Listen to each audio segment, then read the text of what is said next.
Hi, I'm John Chamley, and what I'm going to explain to you today are some practice tips for a 15-minute practice.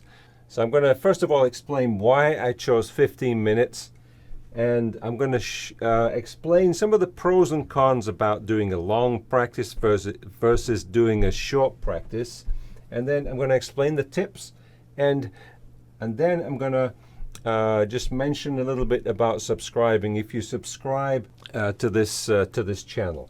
Okay, so firstly, why did I choose 15 minutes? Well, the reason is because most adults, anybody who these days who has more than 15 minutes is kind of rare. You know, we want to do things, but we don't want to spend the time to do it. So 15 minutes is actually not a bad amount of time to be able to practice. If you can focus, then that time can be productive. And I wanted to prove that. I recorded myself because here's the thing. When I teach guitar, but when if somebody asks me, can you play me something? Honestly, I haven't been keeping up with any kind of repertoire, so I really, would find it hard to play something.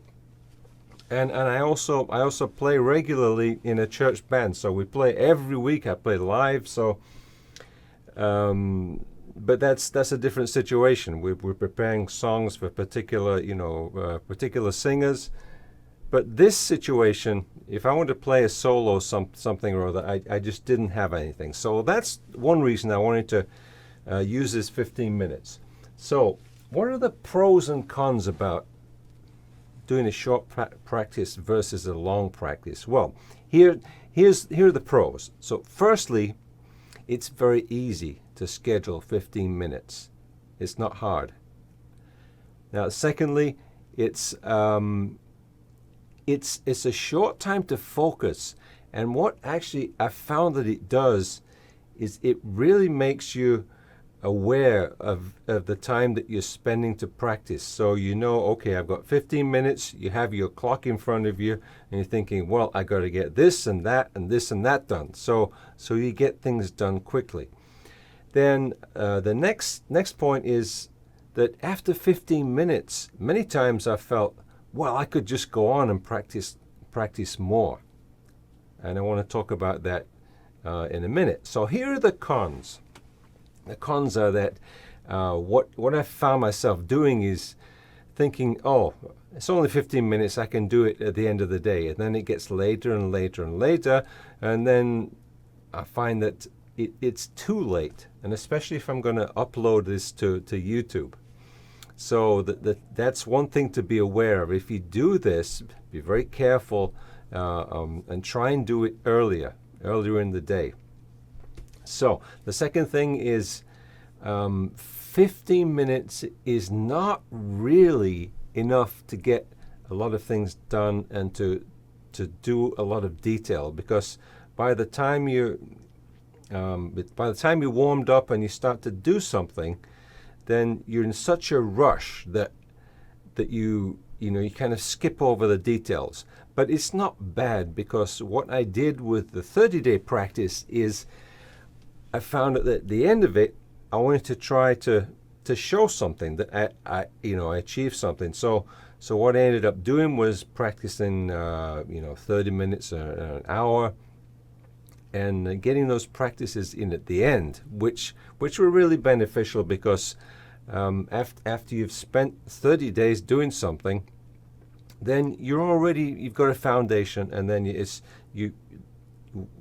just like you're trying to put some finishing touches on what you've done. Okay, now here are the tips. So firstly, if you're going to do 15 minutes practice, you want to have an environment. You want to have a place like this. You come, sit down, you got the guitar there, and you have all the things that you need, which are, okay, you need a metronome. Metronome is really valuable. Why? Because you want to try and measure the pace that you can play something. All right, so a metronome, and then a music stand, and then all the books and the sheets, and then a logbook. You want to have a practice log. It's really important. And keep a record of what you've been doing. Keep a record of your metronome rates, ratings and what you decided to practice. It doesn't mean if you decide to do this for 30 days that you do the same thing every day. It could be, but then you could be including more than a few things. Okay, then the next thing is when you practice, you want to have like I was mentioning, you want to have a logbook, but have in mind what you want to practice. I had in mind that I want to practice a particular piece, Canarios, which I did. And that's coming along. It's not done yet. I still need to do some work on it, but it's come a long way since the beginning. So, and the next time I do this, I'm going to have in mind another piece that I want to do. Okay, so you need that plan, and then when you come to practice, if you haven't played all day, start with a warm-up. It's really important. Now, I'm finding also that I was kind of cramming at the end, trying to prove that this 30-day practice thing works. And what I was finding is I practiced for a few hours, and then I also practiced a little bit in preparation for playing in the church band, and then I went to practice with the band, and then I did the actual service, and I found that my hand was starting to feel a little bit of something's not quite right. So I'm going to try and cool off a little bit. So these are basically the tips. Now what I'm going to be doing over the next week or so is making another Udemy course. Originally, this idea came from a course that I have on Udemy, that's called, I forgot the title, but 15 minutes a day, learn guitar in 15 minutes a day, something like this. But I'm going to be putting another course on Udemy specifically targeted at giving some tips, not just tips, but some tips. Okay, tips, and a bit more extended version of what I'm doing right here. Now, if you subscribe, then I'm going to be putting a video about that with the link to the course that you can be able to get for free. Okay, so that's basically it. I hope you got something from this, and I hope that you'll consider taking this challenge. I left a few things out, so I just wanted to add this. Now, here's something to beware of. There is a temptation after you've done 15 minutes of practice to want to extend it. Now, that you might think that's a good thing, and it can be, but I would caution against not extending it too long, much longer than you planned, because there's a chance that if you do that, then you can kind of get burned out. You're thinking, oh, I practiced so long yesterday, and then the next day you don't want to practice. So continuity is really beneficial when you're practicing. If you practice every day, then you can have some recollection about what you did the previous day. If you're just doing the practice once a week, then you tend to forget a lot. The other thing is recording this on video, putting it up on YouTube. You could even do a private YouTube if you don't want people to see it.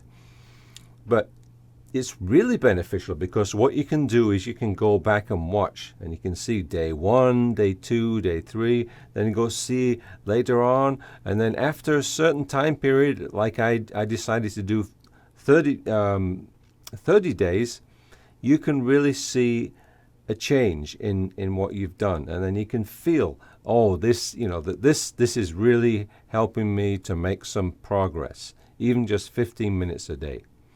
Thanks for watching, and stay tuned, and hope to see you soon.